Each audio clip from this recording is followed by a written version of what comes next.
ಏನವ ನೀನು? ಮಾವ ಅದು ಅದು ನಾನು ನಿಮ್ಮ ಹತ್ರ ಹೀಗೆ ಹೇಳ್ತೀನಿ ಅಂತ ತಪ್ಪು ತಿಳ್ಕೊಬೇಡಿ ಮಾವ. ಏನವ ಈಟೊಂದು ಪೀಠಿಕೆ ಆಗ್ತಿದ್ದಿ? ಅದೇನು ಅಂತ ಹೊಸ ಹೇಳವ ನೇರವಾಗಿ. ಅಲ್ಲ ಮಾವ, ಸಿದ್ದುನ ಜೈಲಿಂದ ಬಿಡ್ಸಕ್ಕೆ ಈ ಭಾವನಾ ಎಷ್ಟೆಲ್ಲ ಪ್ರಯತ್ನ ಪಡ್ತಿದ್ದಾಳೆ, ಅಲ್ಲಿ ಇಲ್ಲಿ ಅಂತೆಲ್ಲ ಓಡಾಡ್ತಿದ್ದಾಳೆ. ಆದರೆ ನೀವು ಮಾತ್ರ ಏನು ಮಾಡ್ತಾನೆ ಇಲ್ವಲ್ಲ ಮಾವ. ನಾನೇನವ ಮಾಡಲಿ? ನಾನು ಹೇಳಿದ್ದೇನವ ಅವನಿಗೆ ಹೋಗ್ಲಾ ನೀನು ದೀಟ ಒಪ್ಕೊಳ್ಳ ಅಂತ.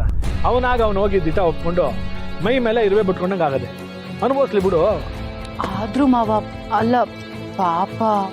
ಇನ್ನೇನವ ಮತ್ತೆ ನೀನು ಯಾರನ್ನೂ ಹೇಳ್ದೆ ಕೇಳ್ದೆ ಲವ್ ಗಿವು ಅಂತ ಹುಡುಗಿಯಿಂದ ಬಿದ್ದು ನಮ್ಮ ಮನೆ ಮಾನ ಮರ್ವಾದನ್ನೆಲ್ಲ ಊರಲ್ಲಿ ಹರಾಜ್ ಹಾಕಿ ಅವಳನ್ನ ಮನೆ ಕರ್ಕೊಂಬಂದಿದ್ದಕ್ಕೆ ಸರಿಯಾಗಿ ಅನುಭವಿಸ್ತಾವನೆ. ಇದೆಲ್ಲ ಆಗಿದ್ದು ಆ ಭಾವನೆಯಲ್ಲಿ ಅಲ್ವೇ?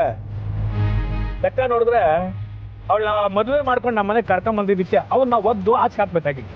ಈಗ ನೋಡಿದ್ರೆ ಅವನೇ ಒಳ್ಕೋಗಿ ಕೂತವನು. ಮಾವ, ಈಗಲೂ ಕಾಲ ಮಿಂಚಿಲ್ಲ. ಏನವ ಹೇಳ್ತಿದ್ದಿ ನೀನು?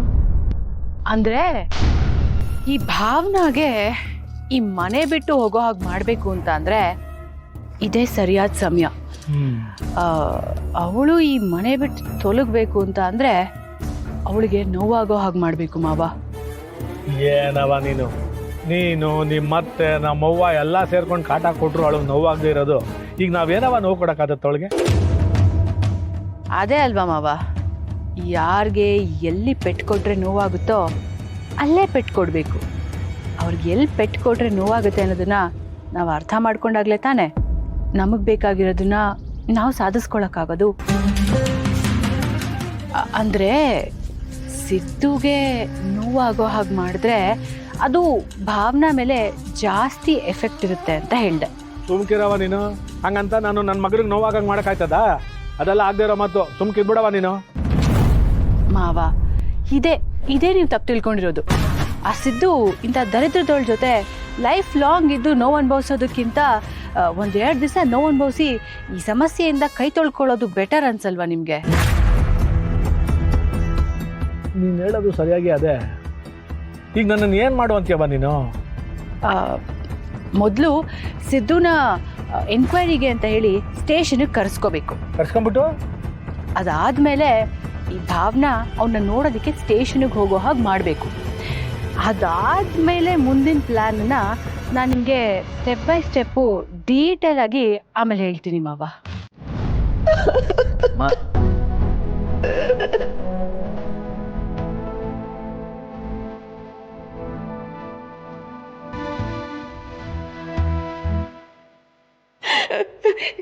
ಇಷ್ಟು ವರ್ಷ ಏನಾಗಬಾರ್ದು ಅನ್ಕೊಂಡಿದ್ದ ಅದೇ ಆಗೋಗ್ಬಿಡ್ತಲ್ಲೋ.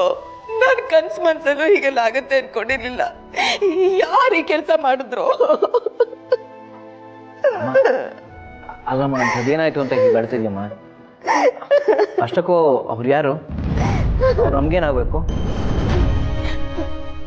ಬೇರೆ ಯಾರು ಅಲ್ಲಪ್ಪ, ನನ್ನ ಒಣ ಹುಟ್ಟದ ಅಣ್ಣ, ನಿಮ್ಮ ಮಾವ ಕಣೋ. ಮಾವನ?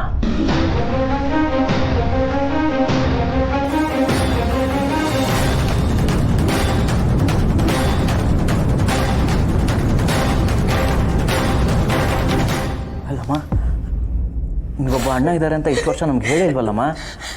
ಅವ್ರ ಮನೆ ಕಡೆ ನಾವು ಒಂದ್ಸಲನೂ ಹೋಗಿಲ್ವಲ್ಲ. ಪರಿಸ್ಥಿತಿನೇ ಹಾಗಿತ್ತಪ್ಪ.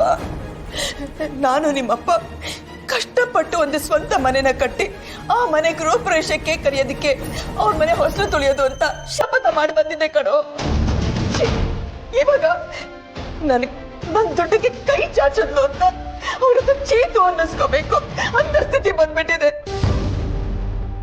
ಇದನ್ನೆಲ್ಲ ಯಾರು ಮಾಡಿದ್ರು ಅವ್ರು ಹೊಟ್ಟೆ ತಣ್ಣಗಾಗಿರ್ಬೇಕು. ಅಲ್ಲಮ್ಮ, ಏನೇನೋ ಒಟ್ಟಾಗಿ ಮಾತಾಡ್ತಿದ್ಯಲ್ಲಮ್ಮ.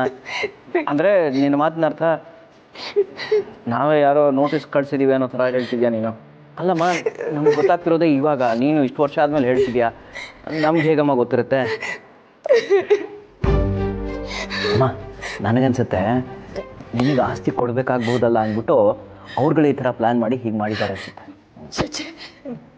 ನಮ್ಮಣ್ಣ ಅಂಥವನೆಲ್ಲ ಕಣೋ. ಅವನು ಹೊರಟ ಕಾಣ್ಬೋದು, ಆದರೆ ಅವನ ಮನಸ್ಸು ಚಿನ್ನದಂಥದ್ದು. ಅವನು ಯಾವತ್ತೂ ನನ್ನ ಬೆನ್ನಿಂದ ಚೂರಿ ಹಾಕಲ್ಲಪ್ಪ, ಚೂರಿ ಹಾಕಲ್ಲ. ಎಲ್ಲೋ ಏನೋ ಮಿಸ್ ಆಗ್ತದೆ ಅನ್ಸುತ್ತೆ.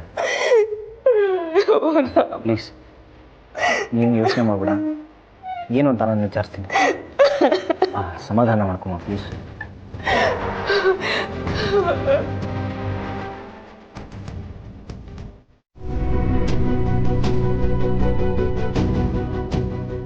ಮಾವ, ಒಂದು ಸ್ವಲ್ಪ ಕೆಲಸ ಇತ್ತು, ಹೋಗಿ ಬರ್ತೀನಿ. ನಿಂತ್ಕೋ.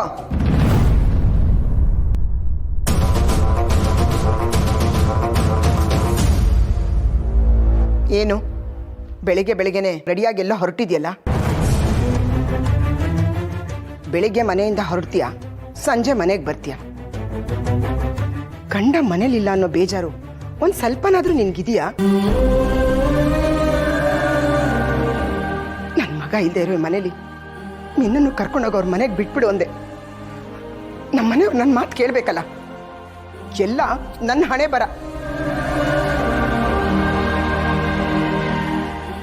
ಅತ್ತೆ, ನಾನು ಸಿದ್ದು ಅವ್ರನ್ನ ಬಿಡ್ಸಕ್ಕೆ ಅಂತ ಹೀಗೆಲ್ಲ ಓಡಾಡ್ತಿರೋದಲ್ವಾ? ನನಗೆ ಗೊತ್ತು, ನನಗೆ ಚೆನ್ನಾಗಿ ಗೊತ್ತು. ಕಂಪ್ಲೇಂಟ್ ಕೊಟ್ಟು ಏನೋ ಹೋರಾಡಿ ಗೆಲ್ಲಿಸ್ತೀನಿ ಅಂತ ಮಗನ್ನ ಕರ್ಕೊಂಡು ಕಂಬಿ ಹಿಂದೆ ನಿಲ್ಸಿದ್ಯಲ್ಲ, ಇದರಿಂದ ನಿನ್ನ ಜೀವನನೂ ಹಾಳು ಮಾಡ್ಕೊಂಡೆ, ನನ್ನ ಮಗನ ಜೀವನನೂ ಹಾಳು ಮಾಡಿದೆ. ಇಷ್ಟೆಲ್ಲ ಸಾಕಾಗಲ್ಲ ಅಂತ ನನ್ನ ದೊಡ್ಡ ಮಗನ ಬೇರೆ ನಿನ್ನ ಜೊತೆಲಿ ಕರ್ಕೊಂಡು ಓಡಾಡ್ತಾ ಇದ್ಯಾ? ಸರಿನಾ ಇದು?